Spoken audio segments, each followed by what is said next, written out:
तो इस वीक में इंटरनेशनल रिलेशन में जो भी इशू हुए हैं इतने सारे, इनको हम इस वीडियो में डिस्कस करेंगे।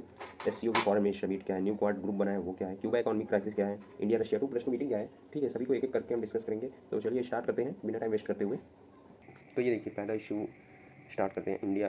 देखिए अभी एस जयशंकर जो हैं, आपको पता है कि ये रशिया गए हुए थे, वहाँ पे जो अफगानिस्तान और तालिबान में जो चल रहा है, वायलेंस हो रहे हैं, उस इशू को डिस्कस करने के लिए रशिया से वापस आते समय ये जॉर्जिया में रुकते हैं। जॉर्जिया एक कंट्री है वहाँ पे, और वहाँ पे देखिए उनको क्या हैंड्स ओवर करते हैं, गिफ्ट मतलब एक टाइप में।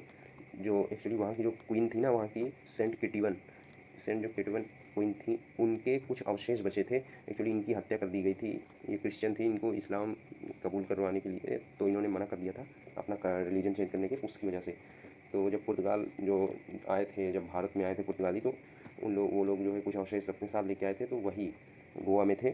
तो एक्चुअली इनको दिया है ये, इससे थोड़ा रिलेशन अपने अच्छे हों, कल्चरल टाइज, ठीक है। नेक्स्ट देखिए, वो फिर से जो एस जयशंकर है, जब इंडिया से जो अभी ट्रैवल करने की यात्रा करके जाते हैं, सबसे पहले ताजिकिस्तान में दुशांबे राजधानी उसका कैपिटल है, उसके बाद जाते हैं उज्बेकिस्तान में। देखिए ताजिकिस्तान में जो दुशांबे है कैपिटल, यहाँ चल क्या रहा है कि ये एक तो संघाई कोऑपरेशन ऑर्गेनाइजेशन है एससीओ, उसके जो फॉरेन मिनिस्टर हैं उन सभी की बैठक मीटिंग हो रही है। और एक और यहाँ पे चीज़ हुई थी, contact group on Afghanistan issue को डिस्कस करने के लिए, अफगानिस्तान वर्सेस जो चल रहा है तालिबान। फिर ये ताशकंद में क्या है, कनेक्टिविटी समिट जो है चल रही, इसी का दूसरा नाम भी है central and south Asia connectivity summit, ठीक है। एक ही चीज़ें एक्चुअली, जो सेंट्रल एशिया और साउथ एशिया में कैसे वहाँ के देशों में व्यापार को बढ़ाया जाए, आपस में मतलब कनेक्शन को बढ़ाया जाए, समझ रहे हैं, व्यापार करेंगे, लोगों का आना जाना बढ़ेगा, ये सारी चीज़ें।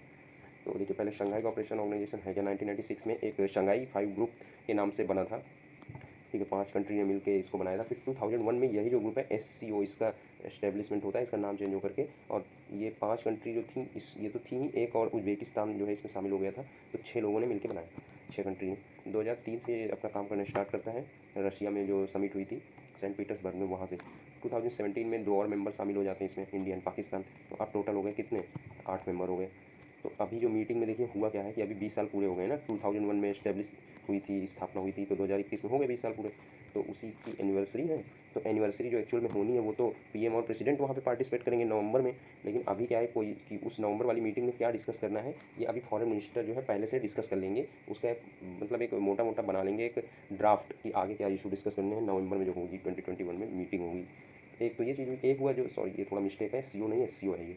एससीओ ने जो अचीवमेंट जो भी रहे हैं, जैसे टेररिज्म को काउंटर करने में क्या क्या अचीवमेंट रहे, इस तरह के बहुत सारे इशू पे वो सारे डिस्कस किए गए। इसके बाद देखिए ये एससीओ मीट के बाद वहीं पे कॉन्टैक्ट ग्रुप एक अफगानिस्तान इशू पे बनता है, उस पर डिस्कशन होता है। अफगानिस्तान के इशू को लेकर सभी जो कंट्री होती हैं अपने अपने विचार रखते हैं। तो यहाँ पे इंडिया ने ये बोला था, मतलब एस जयशंकर गए थे फॉरेन मिनिस्टर, इन्होंने बोला अफगानिस्तान का जो फ्यूचर, इसका पास्ट जैसा नहीं हो सकता है, जो बीत चुका है। अब बीत क्या चुका है, उसमें क्या आया था, इसका पास्ट वही था, इसमें तालिबान का शासन था, ठीक है, ह्यूमन राइट्स का वायलेशन होता था, फंडामेंटल राइट्स वगैरह का। तो कह रहे हैं अब ये ऐसा नहीं हो सकता, क्योंकि अब जो विश्व है, दुनिया इसको स्वीकार नहीं करेगी, वर्ल्ड इज़ अगेंस्ट, ठीक है, ये चीज़ बोले। अब देखिए ये होने के बाद वहीं पे एक, क्योंकि इतनी चाइना भी था, इंडिया भी था, तो इंडिया और चाइना का जो वैसे भी चल रहा है, आपको पता है बॉर्डर में लद्दाख में क्या जो सिचुएशन चल रही है एलएसी पे, तो उस सब के लिए इस भी जो दोनों के जो विदेश मंत्री थे उन्होंने डिस्कस किया। तो अब उनमें डिस्कस तो किया, लेकिन कुछ डिफरेंसेस थे इन दोनों लोगों में। क्या क्या डिफरेंसेस थे पहले वो देखते हैं। मतलब ये कुछ और कह रहे हैं, वो कुछ और कह रहे हैं। तो एस जयशंकर जी ने बोला था कि जो continuing impasse along the LAC was visually impacting the relationship in negative manner। LAC पे जो भी चल रहा है उसकी वजह से हमारे जो रिलेशनशिप है चाइना के साथ, वो निगेटिव मतलब इफेक्ट पड़ रहा है उनका। आप और कोई भी उनका चाहे देखिए, तो कोई कभी कंपनी कोई बैन कर दी जाती है कोई चाइना की, कभी इस तरह के उसके ऐप बैन कर दिए जाते हैं, तो ये सारी चीज़ें उससे ही मतलब काफ़ी इम्पैक्ट करती है ना। तो सप्लाई चेन, जैसे हमको मेडिकल इक्विपमेंट कुछ बनाने के लिए फार्मास्यूटिकल कंपनीज़ को रॉ मटेरियल चाहिए चाइना से, तो कई बार ये था कि वहाँ से रॉ मटेरियल प्रॉपर आ नहीं पाया, तो यहाँ पे प्रॉब्लम हो रही थी।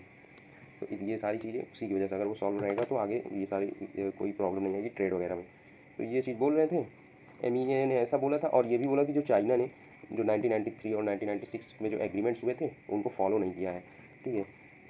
तो इस अब देखिए मिस्टर वांग जो, इन्होंने क्या बोला था, मतलब इंडिया ने तो अपना बोल दिया बॉर्डर इशू बड़ा इंपॉर्टेंट, इसने वांग ने जो चाइना के फॉरेन मिनिस्टर बोला, cooperation should be the main theme, cooperation हमको मेन फोकस करना चाहिए, ठीक है। एंड बस वही है, pursuing healthy competition and avoiding confrontation.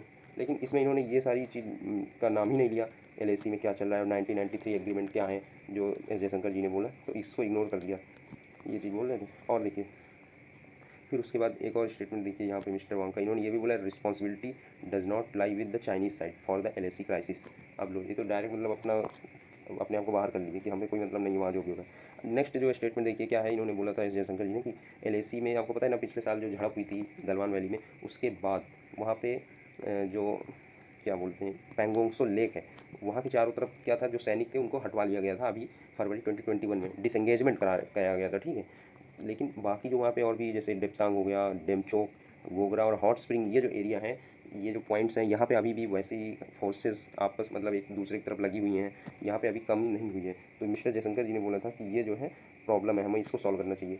अब देखिए ये मिस्टर वॉन्ग क्या बोलते हैं जो है कि mister Wong did not refer to any remaining issue, मतलब जो भी ये पॉइंट अभी बचे हुए हैं, यहाँ पे सेना को हटवाना है दोनों देशों के पीछे, इन्होंने इनका मेंशन नहीं किया पहली बात तो ये मतलब एक डिफरेंस है ना। और बस उन्होंने जस्ट यही बोला कि हम सितंबर से मीटिंग कर रहे हैं, बहुत सब कुछ अच्छा चल रहा है, ठीक है। ये सब हम वहाँ पे पैंगोंग से लेके हट चुके हैं, कितना अच्छा चल रहा है सब कुछ, ये चीज़ बोल रहे हैं साफ साफ मिनिस्ट्री। और जो फिर देखिए और नेक्स्ट ये था कि जून 25 को शायद ये डिसाइड हुआ था कि बाकी के जो भी पॉइंट हैं, लिखा है कन्वेन द अर्लीस्ट द नेक्स्ट, जो एक मीटिंग जो कमांडर लेवल पे होगी दोनों देशों के बीच, जून 25 को ये डिसाइड हुआ था कि उसमें ये सारे इशू सॉल्व कर लेंगे जो भी बचे हुए हैं। बट लिखा है ये कह रहे हैं कि जो चाइना है वो अपने पैर खींचता रहा है, मतलब फरवरी से ही, कि और वो आगे कुछ समाधान करना, सॉल्यूशन चाहता नहीं है वो ये कुछ करना। बट एक ऐसी चीज़ थी जहाँ पे दोनों कंट्री एग्री कर रही थी स्टेटमेंट में कि दोनों का ये कहना था कि neither should take unilateral action, ठीक है, एक तरफा कार्रवाई नहीं करनी चाहिए किसी भी कंट्री को। बस यही एक ऐसा चीज़ था जिस पे एग्री कर रही थी, बाकी सब पे तो देखिए डिसएग्री कोई ना कोई। अब देखिए नेक्स्ट चलते हैं, फिर कनेक्टिविटी कॉन्फ्रेंस होता है, ठीक है। अब कनेक्टिविटी कॉन्फ्रेंस कहाँ पे, ताशकंद में बताया था जो ये विजिट कर रहे हैं, पहले दुशांबे ताजिकिस्तान में, ये दोनों चीज़ हो गई, फिर ताशकंद में पहुँचते हैं कनेक्टिविटी कॉन्फ्रेंस। और यहाँ पे क्या होता है कि देखिए यहाँ पे बहुत जो भी कंट्री आई होती है सभी अपने स्टेटमेंट देंगी कुछ ना कुछ। इंडिया ने जो है देखिए पाकिस्तान पे दिया, चाइना पे दिया, और अपना भी रोल बताया हमने क्या किया कनेक्टिविटी के लिए। पाकिस्तान को बताया कि हमने तो पाकिस्तान को MFN स्टेटस दिया था, बट पाकिस्तान ने हमको कभी भी नहीं दिया। और ये होता ही है कि जब आप मोस्ट फेवर्ड नेशन का स्टेटस देते हैं किसी कंट्री को, तो उसको अगर कुछ भी यहाँ पे मतलब चाहे इंडिया में कुछ एक्सपोर्ट करना है तो उस पर जो टैक्स वगैरह लगते हैं उसमें थोड़ा राहत मिलती है, तो फ़ायदा होता है। लेकिन इंडिया को कभी पाकिस्तान ने ये मोस्ट फेवर्ड नेशन का स्टेटस नहीं दिया। फिलहाल तो इंडिया ने भी अभी हटा लिया है, पुलवामा अटैक जब हुआ था तब से। चाइना के ऊपर ये बोल रहे हैं कि जो CPEC बना रहे हैं ना, चाइना पाक इकोनॉमिक कॉरिडोर, ये POK से होके जा रहा है। अब POK में तो इंडिया का है एक्चुअली, कह रहे हैं कि देखा जाए तो, और उस पर कब्जा पाकिस्तान किया है, तो कह रहे हैं बिना इंडिया से परमिशन लिए आप वहाँ पे क्यों बना रहे हो, ये तो कनेक्टिविटी के लिए मतलब हार्मफुल है, ऐसे कैसे कनेक्टिविटी होगी। दूसरा कहें जो चाइना के जो कनेक्टिविटी जो भी प्रोजेक्ट है ना, जो बेल्ट एंड रोड इनिशिएटिव इतना बड़ा सा है, ठीक है, वन बेल्ट वन रोड, इससे क्या हो रहा है, छोटी छोटी कंट्री को ये लोग वहाँ पे जाके कुछ बनाते हैं मतलब स्ट्रक्चर, और वो कर्ज में मतलब दब जाती है, क्योंकि इतना ज़्यादा कर्ज हो जाता है कि वो चुका नहीं पाते हैं। जैसे श्रीलंका में हम्बन टोटा जो है आपको पता है, जो पोर्ट है 99 ईयर्स के लिए लीज पे ले लिया है चाइना ने अपने अंडर में। तो इस तरह जो भी छोटी छोटी कंट्री हैं तो उनका डेप्ट बर्डन बहुत बढ़ जाता है, इकोनॉमिक क्राइसिस भी होती है, तो ये चाइना का मतलब निगेटिव इम्पैक्ट था। इंडिया का रोल रहा है कि हमने चाबहार पोर्ट बनाया है ईरान में, इसकी वजह से क्या होगा, जो सेंट्रल एशिया जो वहाँ पर जितनी भी कंट्री हैं वहाँ तक आसानी से सामान आप पहुँचा सकते हैं, एक्सेस कर सकते हैं। अब देखिए इसी कनेक्टिविटी कॉन्फ्रेंस में अफगानिस्तान के जो होम मिनिस्टर बोल रहे थे कि जो तालिबान ने हमारे बॉर्डर पोस्ट पे कब्जा कर लिया है कई जगह पे, तो अगर हमारे सैनिक वहाँ पे अटैक करेंगे तालिबान पे, तो क्योंकि बॉर्डर की दूसरी तरफ पाकिस्तान है, तो शायद पाकिस्तान पे भी कुछ नुकसान हो। तो ये कह रहे थे कि पाकिस्तान ऐसा कह रहे हैं अगर आप अटैक करेंगे इन पोस्ट पे तो हम भी जो है आपको मतलब रिवर्स अटैक कर देंगे। तो ये कह रहे हैं वो तो तालिबान का समर्थन कर रहा है पाकिस्तान, ऐसा बोल रहे थे। बट इमरान खान ने ऐसा बोला कि नहीं ये ऐसा गलत है, सबसे ज़्यादा अगर कोई चीज़ कंट्री अफेक्ट होगी तो पाकिस्तान होगी, अगर अफगानिस्तान में कुछ भी गलती गड़बड़ हो गई तो। इसका जो है ये एक देखिए एग्जाम्पल देते हैं कि 70,000 जो कैजुअलिटी हो चुकी है पाकिस्तान में, डेथ हो चुकी है लास्ट 15 ईयर में इसी सबसे, ठीक है। वो सभी अब इसी कनेक्टिविटी कॉन्फ्रेंस में US की तरफ से आए थे, US के स्पेशल एनवॉय, इनका नाम है ये देखिए जलमय खलीलजाद। ये केवल अफगानिस्तान इशू पे जो भी कुछ होता है उसके लिए ये ऑफिसर जो हैं इनको जो है किया गया, नियुक्त किया गया, अपॉइंट किया गया है। इन्होंने बोला कि हम रिकॉग्नाइज नहीं करेंगे अगर तालिबान जो है ज़बरदस्ती वहाँ पे सरकार को हटा करके अपना पावर में आ जाता है तो। बट इससे पहले देखिए UK ने तो कहा था कि नहीं कोई भी गवर्नमेंट आए हम तो जो है भाई उसके साथ काम करेंगे, ठीक है, ये वॉट एवर द गवर्नमेंट कोई भी आए हम उसके साथ काम करेंगे। बस एक शर्त ये रखी थी कि इंटरनेशनल जो नॉर्म है उनको फॉलो करें। अगर वो जो है कह रहे थे कि अगर वो ह्यूमन राइट्स को वायलेट करता है तो हम रिव्यू करेंगे अपना रिलेशनशिप, फिर तालिबान हो चाहे जो भी सरकार हो। मेन चीज़ ये कहा था UK ने, ठीक है। US ने क्या कहा आपने देख लिया यहाँ पे। नेक्स्ट चलते हैं, फिर यहीं पे अशरफ गनी कहते थे, ये कह रहे थे कि हमारा जो गोल है पॉलिटिकल सेटलमेंट का है, ठीक है, कोई मिलिट्री वाला अप्रोच नहीं है कि लड़ झगड़ के हम कर लेंगे। और यही सेम चीज़ देखिए तालिबान के लीडर भी यही बोल रहे हैं कि पॉलिटिकल सेटलमेंट है, और यही सेम चीज़ ये भी बोल रहे हैं स्पेशल एनवॉय थे, ये भी कह रहे थे कि जो पॉलिटिकल सेटलमेंट ही जो है पीस आ सकती है अफगानिस्तान में। तो अब ये तो बहुत अच्छी चीज़ है अगर देखें तो, सब लोग पॉलिटिकल सेटलमेंट से अगर करवा रहे हैं तो। एक चीज़ और, तालिबान लीडर एक्चुअली देखिए, ये जो तालिबान लीडर ये कनेक्टिविटी कॉन्फ्रेंस में नहीं थे, ये जो कतर में जो दोहा उसकी कैपिटल है वहाँ होते हैं दोहा टॉक्स। दोहा टॉक्स होते हैं अफगानिस्तान और तालिबान के बीच में, ठीक है, जो भी उनके सीनियर होते हैं, हेड मेंबर होते हैं। तो ये ऐसा बोल रहे थे। और एक चीज़ और इन्होंने बोली तालिबान ने, कि जो लीडर थे, कि हम मतलब आसपास की जो भी कंट्री है ना, उनको सिक्योरिटी से कोई भी खतरा नहीं पहुंचाने देंगे हम अपने यहाँ के किसी भी ग्रुप को। तो ये अगर ऐसा होता है तो अच्छी चीज़ है, कम से कम आसपास के लोगों को प्रॉब्लम नहीं होगी। और देखिए नेक्स्ट है कि यूएस ने क्वाड ग्रुप बनाया है। क्वाड ग्रुप एक आपको पता है बना हुआ है इंडिया, जापान, ऑस्ट्रेलिया और यूएस का। और वो करता है एक्चुअली चाइना के काउंटर में, कि चाइना का अगर कुछ भी है तो उसका विरोध हम कैसे करेंगे, ये हम इसलिए बना है। लेकिन वो ऑफिशियल नहीं बोलते, ऑफिशियल बोलते हैं हमने व्यापार बढ़ाना है, ये सारी चीज़ करनी है, तो हम 4 ग्रुप बना रहे हैं। सेम चीज़ यहाँ भी बोली गई है, यूएस, अफगानिस्तान, पाकिस्तान और उज्बेकिस्तान का जो ग्रुप बोला है, फोकस है इसका ट्रेड पे और बिल्डिंग ट्रांजिट लिंक्स। एक्चुअली देखिए इसका फोकस तो सबको पता है कि जो अफगानिस्तान में चल रहा है, इतना ज़्यादा वायलेंस वगैरह हो रही है, यूएस अपनी सेना निकाल रहा है, तो कुछ तो हो जिससे कि लोगों को थोड़ा सा दबाव बना सके। चारों कंट्री अगर मिल के अगर अफगानिस्तान में जो तालिबान पे दबाव बनाएंगी तो शायद जो है वो इतना हिंसा न करे, इसलिए ये शायद बनाया गया है। और ट्रेड पे अगर फोकस रहेगा, आपको पता है कि चाइना की बेल्ट एंड रोड इनिशिएटिव जो वो योजना है, ये चाहता है कि अफगानिस्तान में भी हम अपना इसका फैलाएं, वहाँ पर भी जाके जो है इंफ्रास्ट्रक्चर वगैरह कुछ क्रिएट करें। लेकिन अगर यूएस अगर ये बना रहा है, जैसे क्वाड ग्रुप है, इन सबसे कुछ भी होगा, अगर कोई डिस्कस होगा इन चारों कंट्रीज़ में, तो अगर यूएस चाहे तो मतलब इस पर एक हिसाब से कंट्रोल कर सकता है। वो चाहे तो बेल्ट एंड रोड इनिशिएटिव को वहाँ पे नहीं भी बनने दे सकता है। तो ये सारी चीज़ें ठीक है। लेकिन नेक्स्ट अब जो आर्टिकल है इसमें, यूएस की जो सीनेट इनका अपर चैम्बर होता है, इसने क्या एक बिल लाया है, उस बिल का नाम है ये Uyghur force labour prevention act. इसमें क्या है कि जो चाइना में शिनजियांग रीजन है, वहाँ पे उइगुर मुस्लिम रहते हैं, उनका बहुत सारा ह्यूमन राइट वायलेशन बोलते हैं होता है, ठीक है, दाढ़ी नहीं रखने देते और अपना धर्म को सही फॉलो नहीं कर सकते, और नमाज वगैरह कहते हैं पढ़ने नहीं देते, रोज़ा नहीं रख सकते, इस तरह की चीज़ें। तो वहाँ पे जो भी फोर्स्ड लेबर है ना, ज़बरदस्ती जो करवाया जाता है ये लेबर, इससे जो भी चीज़ें वो बना रहे हैं उसका एक्सपोर्ट अगर वो कर रहे हैं अमेरिका में, तो कह रहे हैं हम नहीं खरीदेंगे। लेकिन इसे अपर चैम्बर है, अभी तो लोअर चैम्बर इसको जब तक आगे अप्रूव करेगा तब फाइनल ये जाके कानून बनेगा, तब ये होगा। नेक्स्ट आर्टिकल देखिए, वियतनाम ने अपना फर्स्ट ऑनरी काउंसिल जो है नियुक्त कर दिया है इंडिया में। देखिए ये क्या है, पहली बात तो ये फर्स्ट पहली बार किया है काउंसिल। जो क्या होता है अभी देखिए, अभी पढ़ेंगे। ये टोटल इंडिया में तो फर्स्ट है, लेकिन वियतनाम ने पूरे वर्ल्ड में, इंडिया 19th कंट्री है जहाँ पे अपना ऑनरी काउंसिल नियुक्त किया है। ये संबंध अच्छे करने के लिए किया गया है कि दोनों कंट्री के।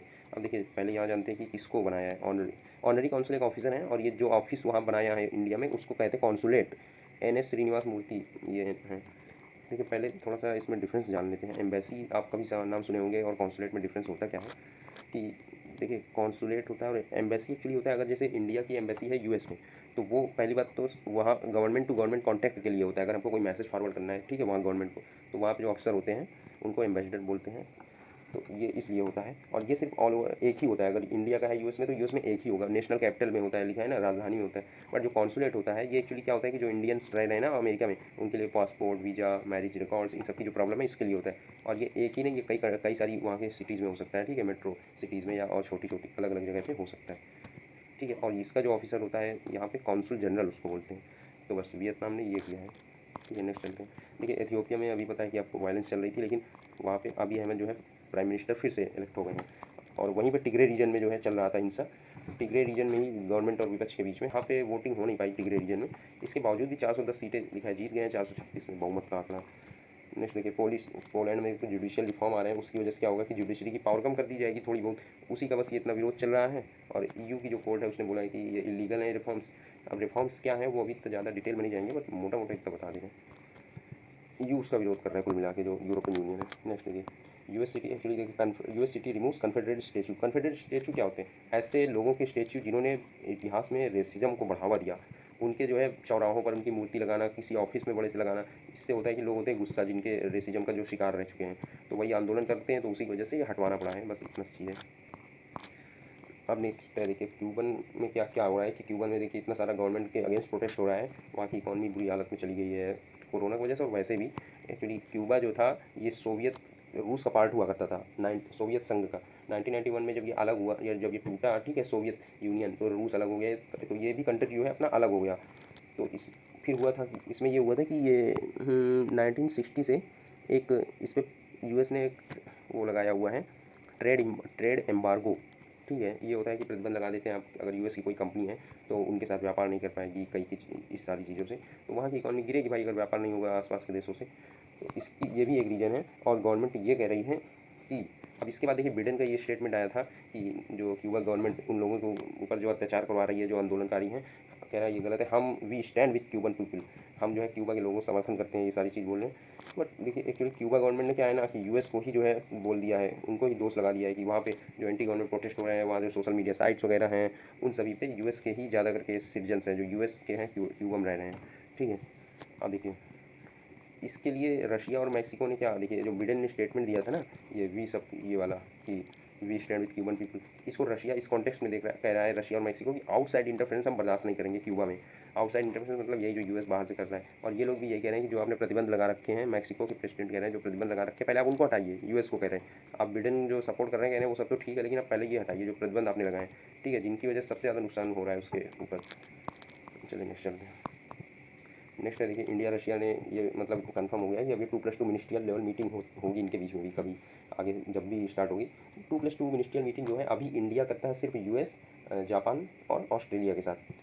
अभी ये जो है थर्ड 3 कंट्री के साथ करता है और चौथी कंट्री ये रशिया। 2+2 एक्चुअली होता है देखिए 2 देशों के बीच में होने वाली जो भी डिस्कशन होते हैं, और दो दो मंत्री होते हैं, इंडिया के 2 मंत्री कोई होंगे और इनके कौन से होते हैं, एक डिफेंस मिनिस्टर होता है, एक जो है एक्सटर्नल अफेयर मिनिस्टर, विदेश मंत्री दोनों देशों के। तो वही कुछ अपना डिस्कस करते हैं इशू पे जो भी मेन होते हैं, बस वही चीज़ें। क्रैकडाउन ऑन बांग्लादेशी माइग्रेंट, देखिए बांग्लादेश के कुछ जो इलीगल इमिग्रेंट्स हैं वो रह रहे थे तमिलनाडु में। अब ये है कि उनके पास इतने सारे प्रूफ कैसे आए, जो कार्ड आधार कार्ड कैसे आया, आधार कार्ड एक बार आ गया तो फिर आप बहुत सारे ओरिजिनल प्रूफ भी बना लेंगे। लेकिन आधार कार्ड देखिए एक तो या तो लिखा है कि या तो फर्निश्ड फेक अकाउंट बना के कहीं से आधार कार्ड उन्होंने लिया है, या फिर उन्होंने जो है एक्चुअली इसी एक्ट में ही कुछ प्रॉब्लम है कि अगर कोई भी विदेशी भी अगर है 182 दिन से ज़्यादा अगर इंडिया में रह रहा है तो वो एंटाइटल हो जाता है फॉर ए आधार कार्ड, कि उसका आधार कार्ड के लिए वो एक मतलब उस आदि बनवा सकता है आराम से। तो इसकी अब बस इसी का आधार कार्ड का यूज़ करके आप अदर बहुत सारे प्रूफ ऑफ आइडेंटिटी एड्रेस वगैरह बनवा लीजिए, कोई कह ही नहीं पाएगा कि आप इंडिया के हैं कि नहीं। बंगाली हैं ही तो बंगाली लैंग्वेज बोलते ही हैं। नेक्स्ट देखिए गूगल ने फाइन किया है 500 मिलियन यूरो का, ओ गूगल पे किया है फ्रांस ने। इसलिए यहाँ पे है कि गूगल पे आपने पता बहुत सारी न्यूज़ वगैरह आती है, वो जो है तो जो न्यूज़ ओरिजिनल जो कंटेंट डाल रहा है ना जो भी मीडिया हाउस है, तो उसको पैसे देना होगा गूगल को। ये ऐसा बोल रहे हैं कि अगर वो अपना कॉपीराइट मटेरियल डाल रहा है ओरिजिनल कंटेंट तो आप गूगल जो है उसको पैसे दे। इसके लिए फ्रांस में एक बिल आया था, गूगल ने बोला बिल क्या मतलब एक डील हुई थी फ्रांस में, तो गूगल ने बोला ठीक है हम डील को फॉलो करेंगे, लेकिन उसको सही फॉलो नहीं कर रहे हैं तो इसलिए इसके ऊपर इतना चार्ज लगाया है कि आप ये दो, और टाइम भी दिया है कि आगे से आप ज़्यादा ध्यान रखो इस सब चीज़ का। ठीक है, ये है, ये देख लीजिए क्या डिस्प्यूट है यहाँ दिया है। अब नेक्स्ट चलते हैं, देखिए ये आ गया चाइना। अच्छा जो साउथ चाइना सी है ना, ये आप पहले ये देख लीजिए। यहाँ पे जो है चाइना अभी यूएस ने क्या किया कि एक वॉरशिप जो है यहाँ पे लेके गया था, मतलब ऐसे ही कोई काम नहीं था, पैरासेल आइलैंड के बगल से। पैरासेल आइलैंड देखिए इसी में है, ये जो आप देख रहे हैं ये रेड कलर का चाइना है ऊपर, और ये जो वाइट वाइट बीच में पूरा ये चाइना का साउथ चाइना सी है। चाइना का नहीं है मतलब साउथ चाइना सी इसका बस नाम है। अब इसके बीच में देखिए 3 आइलैंड बने हुए हैं ना, एक ये यहाँ पे पैरासेल आइलैंड, स्कैरब्रो आइलैंड, नीचे है स्प्रेटली आइलैंड। एक्चुअली ये आइलैंड सभी चाइना कहता है कि ये जो आप रेड कलर की लाइन देख रहे हैं ना डैश डैश, इसको इसको बोलता है 9 डैश लाइन, ये जो रेड कलर की। अब ये कह रहा है ये जो चाइना का मतलब ये जो 9 डैश लाइन के अंदर जो भी चीज़ें आती है वो सब हमारी हैं। बट इसमें इशू ये है कि देखिए ये पैरासेल आइलैंड को ये वियतनाम भी बोलेगा कि हमारा है, ठीक है, और ये देखिए वियतनाम यहाँ पास में ही है जो ब्लू कलर, और ऊपर ये ताइवान भी बोलेगा कि नहीं ये हमारा है। तो ये इसमें इशू इतना चला करते हैं, लेकिन इन तो चाइना अपना बताता रहता है। इसमें 2016 में एक आया था decision permanent court of arbitration का, ठीक है, इंटरनेशनल कोर्ट है, अंतर्राष्ट्रीय कोर्ट है, हेग नीदरलैंड में उसका ऑफिस है। वो कहा था कि 2016 में जो चाइना ये क्लेम कर रहा है ना कि साउथ चाइना सी पूरा हमारा है, ऐसा कुछ भी नहीं है वो, लेकिन चाइना ने कहा था कि हम इनके इस निर्णय को मानेंगे नहीं, डिसीजन को। अब एक्चुअली यही चीज़ है यहाँ पे, मतलब इन लोगों का जैसे जो भी कंट्री कह रही है ना, हम वियतनाम कह रहा है हमारा है, ये ताइवान कह रहा है हम भी हमारा भी पार्ट है, तो ये सारी कहती है कि अगर यहाँ से कोई शिप वगैरह कुछ ले जाना है तो आप नोटिफिकेशन दीजिए हमको। बट यूएस का मानना है कि नहीं क्यों नोटिफिकेशन दें, ऐसा कोई रूल ही नहीं है ऑल ओवर वर्ल्ड में। तो बस यही इशू इसमें चल रहा है एक्चुअली। ये देखिए जो मैंने बताया 2016 में क्या डिसीजन आएगा। ठीक है, तो बस इतना ही आज के जो सारे हमने पढ़ दिए आर्टिकल, और चलिए ठीक है, थैंक यू।